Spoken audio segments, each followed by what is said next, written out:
ಹಿಂದಿನ ಭಾಗದಲ್ಲಿ ಕಾಲೇಜಲ್ಲಿ ತಾನೇ ಫಸ್ಟ್ ರ್ಯಾಂಕ್ ಬರ್ತೀನಿ, ಎಲ್ಲ ಫೆಸಿಲಿಟೀಸ್ಗಳನ್ನ ಫ್ರೀಯಾಗಿ ತಾನೇ ತಗೋತೀನಿ ಅಂತ ಸುರಕ್ಷಾ ತುಂಬಾನೇ ಜಂಬ ಕೊಚ್ಕೊಂಡಿರ್ತಾಳೆ.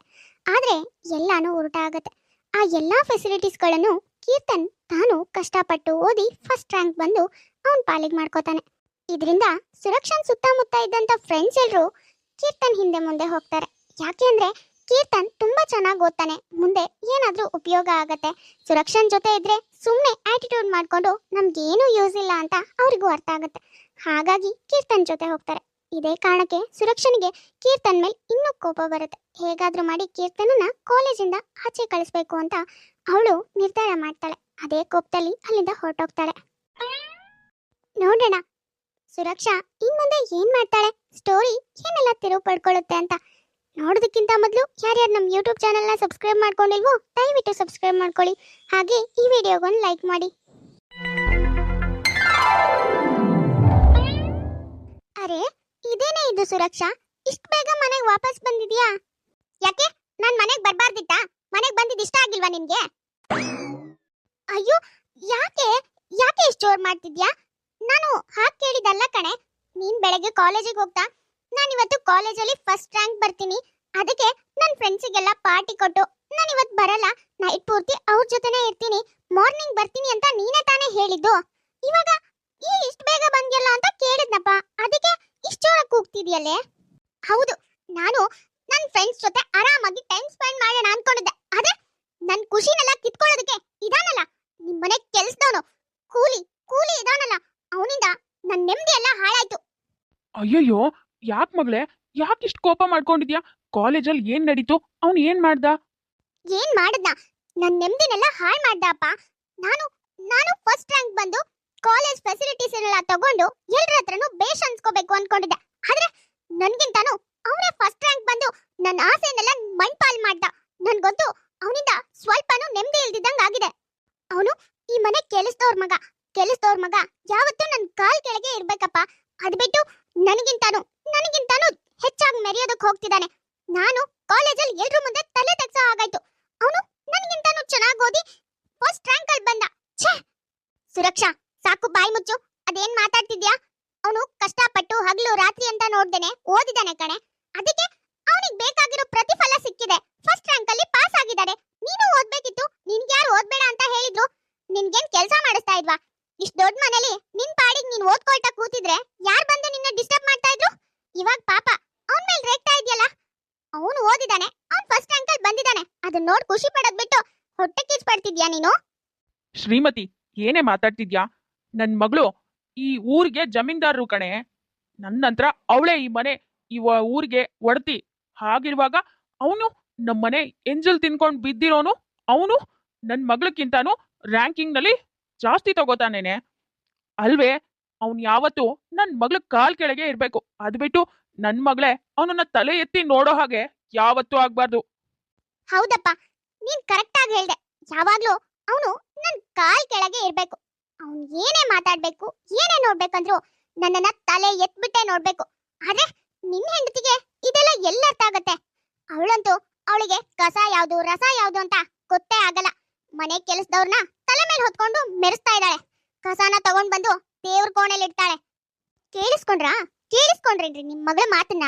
ಅವಳಿಗೆ ದೊಡ್ಡೋರ್ ಯಾರು ಚಿಕ್ಕೋರ್ ಯಾರು, ಯಾರಿಗ್ ಗೌರವ ಕೊಡ್ಬೇಕು ಯಾರಿಗ್ ಗೌರವ ಕೊಡ್ಬಾರ್ದು ಅದು ಸಮೇತ ಗೊತ್ತಿಲ್ಲ. ಹಾಗಿರೋಳಿಗೆ ಇನ್ನೇನಾಗತ್ತೆ ನೋಡಿ. ನೀವಾದ್ರೂ ಒಂದ್ ಸ್ವಲ್ಪ ಬುದ್ಧಿನ ನೆಟ್ಟಗ್ ಹೇಳಿ.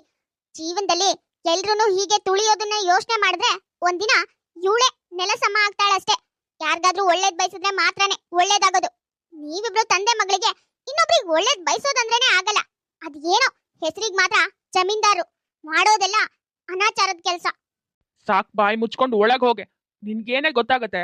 ನನ್ ಮಗಳು ಹೇಳ್ತಿರೋದು ಸರಿಯಾಗೇ ಇದೆ. ಯಾರನ್ನ ಎಲ್ಲಿಡ್ಬೇಕೋ ಅಲ್ಲೇ ಇಡ್ಬೇಕು. ನಾವು ಈ ಊರಿಗೆ ಜಮೀನ್ದಾರು, ಆ ಗತ್ತನ್ನ ಯಾವತ್ತೂ ಬಿಟ್ಕೊಡ್ಬಾರ್ದು. ನೀನು ನನ್ ಮಗಳು ಹೇಳ್ದಾಗೆ ಆ ಕೆಲ್ಸದವ್ರನ್ನೆಲ್ಲ ತಲೆ ಮೇಲೆ ಹೊತ್ಕೊಂಡ್ ಮೆರೆಸ್ತೀಯ. ನಿನ್ನಿಂದಾನೆ ಇವತ್ತು ನನ್ ಮಗಳು ಇಷ್ಟೆಲ್ಲ ಅವಮಾನ ಅನ್ಭವಿಸ್ತಾ ಇರೋದು. ಅಪ್ಪ, ನನ್ಗಂತೂ ಇವತ್ತು ಕಾಲೇಜಲ್ಲಿ ತುಂಬಾನೇ ಅವಮಾನ ಆಯ್ತು. ನನ್ನ ಫ್ರೆಂಡ್ಸ್ ಎಲ್ರು ಇಷ್ಟ ದಿನ ನನ್ ಜೊತೆ ಚೆನ್ನಾಗಿದ್ದವರು ಇವಾಗ ಅವನು ಟಾಪರ್ ಅಂತ ಗೊತ್ತಾದ ಕೂಡ್ಲೇನೆ ಎಲ್ರು ಅವನ್ ಹಿಂದೆ ಮುಂದೆ ಸುತ್ತೋದಕ್ ಶುರು ಮಾಡಿದ್ದಾರೆ. ನನ್ಗಂತೂ ಅದನ್ನೆಲ್ಲ ನೋಡ್ಕೊಂಡು ತುಂಬಾನೇ ಹಿಂಸೆ ಆಯ್ತಪ್ಪ. ಇದಕ್ಕೆ ಏನಾದ್ರೂ ಒಂದ್ ಮಾಡ್ಲೇಬೇಕು. ಅವನನ್ನ ಕಾಲೇಜಿಗೆ ಹೋಗದೆ ಇರೋ ತರ ಹೇಗ್ ಮಾಡ್ತೀಯೋ ನನಗೆ ಗೊತ್ತಿಲ್ಲ. ಒಟ್ನಲ್ಲಿ ಅವನ್ ಇನ್ಮೇಲೆ ಆ ಕಾಲೇಜಿಗೆ ಬರಬಾರ್ದು ಅಷ್ಟೇ. ನೀನ್ ಹೇಳ್ತಾ ಇರೋದೇನೋ ಸರಿ ಮಗ್ಲೆ, ಆದ್ರೆ ಅವನನ್ನ ಕಾಲೇಜಿಗೆ ಬರ್ದೇ ಇರೋ ಹಾಗೆ ಹೇಗ್ ಮಾಡೋದು ಅಂತಾನೆ ಅರ್ಥ ಆಗ್ತಿಲ್ಲ. ಅದ್ ಏನ್ ಮಾಡ್ತೀಯೋ ನನ್ಗಂತೂ ಗೊತ್ತಿಲ್ಲ ಅಪ್ಪ. ಆದ್ರೆ ಅವನ್ ಮಾತ್ರ ಇನ್ಮೇಲೆ ಕಾಲೇಜಿಗೆ ಬರಬಾರ್ದು, ನನ್ನ ಎದುರಿಗೆ ಕಾಣ್ಬಾರ್ದು ಅಷ್ಟೇ. ಕಾಲೇಜಲ್ಲಿ ನನ್ನ ಎದುರಿಗೆ ಕಂಡ್ರೆ ಆಮೇಲೆ ಪರಿಣಾಮ ಚೆನ್ನಾಗಿರೋದಿಲ್ಲ. ಅಯ್ಯೋ ಸರಿ ಮಗ್ಲೆ, ಇಷ್ಟಕ್ಕೆಲ್ಲ ನೀನ್ ಕೋಪನೇ ಮಾಡ್ಕೋಬೇಡ, ನಾನಿದೀನಲ್ವಾ, ಏನೋ ಒಂದ್ ಮಾಡ್ತೀನಿ. ಕೀರ್ತನ್ ಕಾಲೇಜಿಗೆ ಬರ್ದೇ ಇರೋ ತರ ಮಾಡೋದಕ್ಕೆ ಸುರಕ್ಷಾ ತನ್ನ ತಂದೆ ಸಹಾಯ ಕೂಡ ಕೇಳ್ತಾಳೆ. ಗೋಪಾಲ್ ಸ್ವಾಮಿ ಮೊದ್ಲೇ ದುರಂಕಾರಿ. ಇನ್ನ ಮಗಳ ವಿಷಯಕ್ಕೆ ಬಂದ್ರು, ಮಗಳು ಏನೇ ಮಾಡಿದ್ರು ಸರಿ ಅಂತ ಅವಳು ವಕಾಲತ್ತು ವಹಿಸ್ತಾನೆ. ಇನ್ನ ಅವಳು ಕೇಳಿರೋ ಸಹಾಯನ ಮಾಡದೇ ಇರ್ತಾನ? ಮಾಡೇ ಮಾಡ್ತಾನೆ. ಆದ್ರೆ ಏನ್ ಮಾಡ್ತಾನೆ? ಸಾವಿತ್ರಿ, ಸಾವಿತ್ರಿ, ಬಾಯಿಲಿ. ಹಾ ಯಜಮಾನ್ರೆ, ಏನ್ ಕರೆದ್ರಲ್ಲ, ಏನ್ ಕೆಲ್ಸ ಇತ್ತು ಹೇಳಿ. ಅದು ಸಾವಿತ್ರಿ, ಮೇಲ್ ನನ್ ಕೋಣೆದು ಕಸಾನೇ ಹೊಡ್ದಿಲ್ಲ ನೋಡೆ, ಹೋಗ್ಬಿಟ್ಟು ಒಂಚೂರು ಕಸ ಹೊಡಿಯೇ. ನಾನು ಒಳಗ್ ಹೋದ್ರೆ ಸಾಕು ಆ ದುಗುಳಿಗೆ ಕೆಮ್ಮೆಲ್ಲ ಬಂದ್ಬಿಡ್ತಿದೆ ಕಣೆ. ಅದಕ್ಕೆ ನೀನ್ ಸ್ವಲ್ಪ ಹೋಗಿ ಕಸ ಹೊಡೆದ್ ಬರ್ತೀಯಾ? ಅಯ್ಯೋ ಅಷ್ಟೇನಾ? ಸರಿ ಯಜಮಾನ್ರೆ, ಇವಾಗ್ಲೇ ಹೋಗಿ ಕಸ ಗುಡ್ಸಿ ನೆಲಾನು ಒರ್ಸ್ಬಿಟ್ ಬರ್ತೀನಿ. ನೀವ್ ಆಮೇಲೆ ರೂಮ್ ಒಳಗ್ ಹೋಗಿ ಆಯ್ತಾ? ನಾನೇ ಹೇಳ್ತೀನಿ ಬಂದು.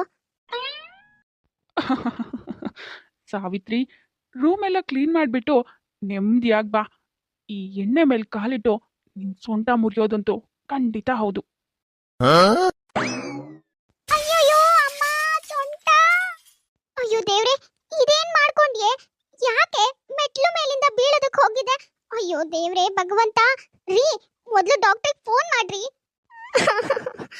ಅಮ್ಮ, ನಾನೆಲ್ಲಮ್ಮ ಬಿದ್ದೆ. ಈ ಮೆಟ್ಲು ಮೇಲೆ ಯಾರೋ ಎಣ್ಣೆ ಚೆಲ್ಲಿದ್ರು. ಅಮ್ಮ, ಆ ಎಣ್ಣೆ ಮೇಲೆ ಕಾಲಿಟ್ಟೆ, ಜಾರ್ ಬಿದ್ದೆ. ಅಯ್ಯೋ ಸೊಂಟ ನೋಯ್ತಿದೆ ಅಮ್ಮ. ಅಯ್ಯಯ್ಯೋ ಅಮ್ಮೋರೆ, ನಾನೇ ಇವಾಗ ತಾನೇ ಇಲ್ಲೆಲ್ಲ ಗುಡ್ಸಿ ಒರೆಸಿದೀನಿ. ಎಣ್ಣೆ ಹೇಗ್ ಬಿದ್ದಿರತ್ತೆ? ಏ ಸಾವಿತ್ರಿ, ಹಂಗಾದ್ರೆ ನಾನ್ ಸುಳ್ಳು ಹೇಳ್ತಿದ್ದೀನೇನೆ?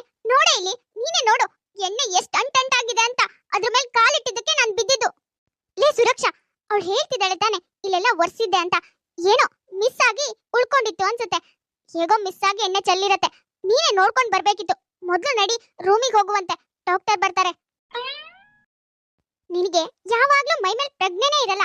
ಸ್ವಲ್ಪ ನೋಡ್ಕೊಂಡು ಓಡಾಡಿದ್ರೆ ಇಷ್ಟೆಲ್ಲ ಆಗ್ತಾನೆ ಇರ್ಲಿಲ್ಲ. ನೋಡು, ಡಾಕ್ಟರ್ ಕೊಟ್ಟಿರೋ ಆಯಿಂಟ್ಮೆಂಟು ಟ್ಯಾಬ್ಲೆಟು ಎಲ್ಲಾನು ಸರಿಯಾದ ಟೈಮಿಗೆ ತಗೋ. ನಾನು ಹೋಗಿ ನಿನಗೆ ಬಿಸಿನೀರು ಮಾಡ್ಕೊಂಡು ಬರ್ತೀನಿ. ಸ್ವಲ್ಪ ಬಿಸಿನೀರು ಶಾಖ ಕೊಟ್ರೆ ಕಡಿಮೆ ಆಗುತ್ತೆ ನೋವು. ಮಗಳೇ, ಇವಾಗ ಹೇಗಿದ್ಯಮ್ಮ? ನೋವು ಸ್ವಲ್ಪ ಪರವಾಗಿಲ್ವಾ? ಹ್ಞೂ ಅಪ್ಪ, ಸ್ವಲ್ಪ ಪರವಾಗಿಲ್ಲ, ಆದ್ರೂ ಒಂಥರ ನೋವ್ತಾ ಇದೆ. ಅಪ್ಪ, ಇದೆಲ್ಲ ಆ ಸಾವಿತ್ರಿನೇ ಮಾಡಿರ್ತಾಳೆ. ನನ್ ಸೊಂಟ ಮುರಿಬೇಕು ಅಂತಾನೆ, ಬೇಕು ಬೇಕು ಅಂತಾನೆ ಅಲ್ಲೆಲ್ಲ ಎಣ್ಣೆ ಚೆಲ್ಲಿದ್ದನ್ನ ಒರೆಸ್ದೆ ಹಾಗೆ ಬಿಟ್ಟಿರ್ತಾಳೆ. ಇವಾಗ ನೋಡು, ನನ್ ಸೊಂಟ ಎಲ್ಲ ಮುರ್ದೇ ಹೋಯ್ತು. ಅವಳನ್ನ ಮಾತ್ರ ಸುಮ್ಮನೆ ಬಿಡಲ್ಲ ಅಪ್ಪ ನಾನು. ಸರಿಯಾಗಿ ಪಾಠ ಕಲಿಸ್ತೀನಿ, ಸೊಂಟ ಸರಿ ಆಗ್ಲಿ. ಅದು ಅದು ಮಗಳೇ, ನನ್ನ ಕ್ಷಮಿಸ್ಬಿಡಮ್ಮ. ಅಲ್ಲಿ ಎಣ್ಣೆ ಚೆಲ್ಲಿದ್ದು ಸಾವಿತ್ರಿ ಅಲ್ಲ, ನಾನೇ. ಏನೋ ನೀನಾ? ಏನಪ್ಪ ಹೇಳ್ತಿದ್ಯಾ ನೀನು? ನಾನ್ ಬಿದ್ದು ಕಾಲ್ ಮುರ್ಕೊಂಡ್ಲಿ ಅಂತ ನೀನ್ ಎಣ್ಣೆ ಚೆಲ್ದ್ಯಾ? ಅಯ್ಯಯ್ಯೋ, ಅದು ಹಾಗಲ್ಲ ಮಗಳೇ. ನೀನು ಹೇಳಿದ್ಯಲ್ವಾ, ಅವನು ಕೀರ್ತನ್ನು ಕಾಲೇಜಿಗೆ ಬರ್ದೇ ಇರೋ ಹಾಗೆ ಮಾಡು ಅಂತ. ಅದಕ್ಕೋಸ್ಕರನೇ ನಾನು ಸಾವಿತ್ರಿನ ಕಾಲ್ ಜಾರಿ ಕೆಳಗೆ ಬಿಡಿಸಿ ಸೊಂಟ ಮುರಿಯೋಣ ಅನ್ಕೊಂಡೆ. ಅವಾಗ ಕೀರ್ತನ್ನ ನಮ್ಮನೆ ಕೆಲಸಕ್ಕೆ ಕರ್ಕೊಳ್ಳೋದಕ್ಕಾಗತ್ತೆ ಏನೋ ಒಂದು ಹೇಳಿ ಅವಳನ್ನ ಸ್ವಲ್ಪ ದಿನ ಸುಮ್ಮನೆ ಕೂರಿಸಿದ್ರೆ ಅವ್ನು ಹೇಗೂ ಬಂದೇ ಬರ್ತಾನೆ ಅಂತ ನಾನು ಯೋಚನೆ ಮಾಡಿದ್ದೆ. ಆದರೆ ಅವಳು ಬರ್ತಾಳೆ ಅಂದರೆ ನೀನು ಎಣ್ಣೆ ಮೇಲೆ ಕಾಲಿಟ್ಟು ಜಾರ್ ಬಿದ್ದು ಸೊಂಟ ಮುರ್ಕೊಂಡು ಈ ಪರಿಸ್ಥಿತಿಗೆ ಬಂದಿದ್ಯಾ. ಮಗಳ ಆಸೆನ ಈಡೇರಿಸಬೇಕು ಅಂತ ಗೋಪಾಲ್ ಸ್ವಾಮಿ ಏನೇನೋ ಸರ್ಕಸ್ ಮಾಡಿ ಸಾವಿತ್ರಿನ ಕೆಳಗೆ ಬೀಳಿಸಿ ಅವಳನ್ನ ಒಂದ್ ಮೂಲೆಯಲ್ಲಿ ಕೂರಿಸಿ ಕೀರ್ತನನ್ನ ತನ್ನ ಮನೆ ಕೆಲ್ಸಕ್ಕೆ ಇಟ್ಕೋಬೇಕು ಅನ್ಕೊಂಡಿರ್ತಾನೆ. ಆದ್ರೆ ಅವನ್ ಪ್ಲಾನ್ ಎಲ್ಲ ಊಟ ಆಗಿ ರಿವರ್ಸ್ ಗೇರ್ ಆಗಿ ಅದೆಲ್ಲಾನು ಸುರಕ್ಷಂಗೆ ಬಂದತ್ತಾಗತ್ತೆ. ಇವಾಗ ಮಗಳು ಅಪ್ಪ ಮಾಡಿರೋ ಪ್ಲಾನ್ ನಿಂದ ಸೊಂಟ ಮುರ್ಕೊಂಡು ಹಾಸಿಗೆ ಮೇಲೆ ಕೂತಿದ್ದಾಳೆ. ಮುಂದೆ ಏನಾಗುತ್ತೆ ಇನ್ನು ತಂದೆ ಮಗಳು ಸೇರಿ ಏನೇನೆಲ್ಲ ಪ್ಲಾನ್ ಮಾಡ್ತಾರೆ ಅನ್ನೋದನ್ನೆಲ್ಲ ನೆಕ್ಸ್ಟ್ ಎಪಿಸೋಡ್ನಲ್ಲಿ ನೋಡೋಣ. ನೋಡಿದ್ರಲ್ಲ ವೀಕ್ಷಕರೇ, ಇವತ್ತಿನ ಈ ಎಪಿಸೋಡ್ ನಿಮ್ಗೆ ಇಷ್ಟ ಆಗಿದ್ರೆ ಪ್ಲೀಸ್ ನಮ್ಮ ಯೂಟ್ಯೂಬ್ ಚಾನಲ್ನ ಸಬ್ಸ್ಕ್ರೈಬ್ ಮಾಡ್ಕೊಳ್ಳಿ, ಲೈಕ್ ಮಾಡಿ, ಶೇರ್ ಮಾಡಿ, ಹಾಗೆ ಕಮೆಂಟ್ ಮಾಡಿ.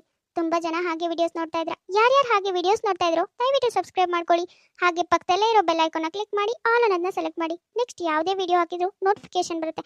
ನೋಟಿಫಿಕೇಶನ್ ಮೂಲಕ ನೀವು ವಿಡಿಯೋನ ನೋಡ್ಬೋದು. ಸರಿ, ಹಾಗಾದ್ರೆ ನಾನಿನ್ನ ಹೊರಡ್ತೀನಿ. ನೆಕ್ಸ್ಟ್ ವಿಡಿಯೋದಲ್ಲಿ ಮತ್ತೆ ಸಿಗ್ತೀನಿ.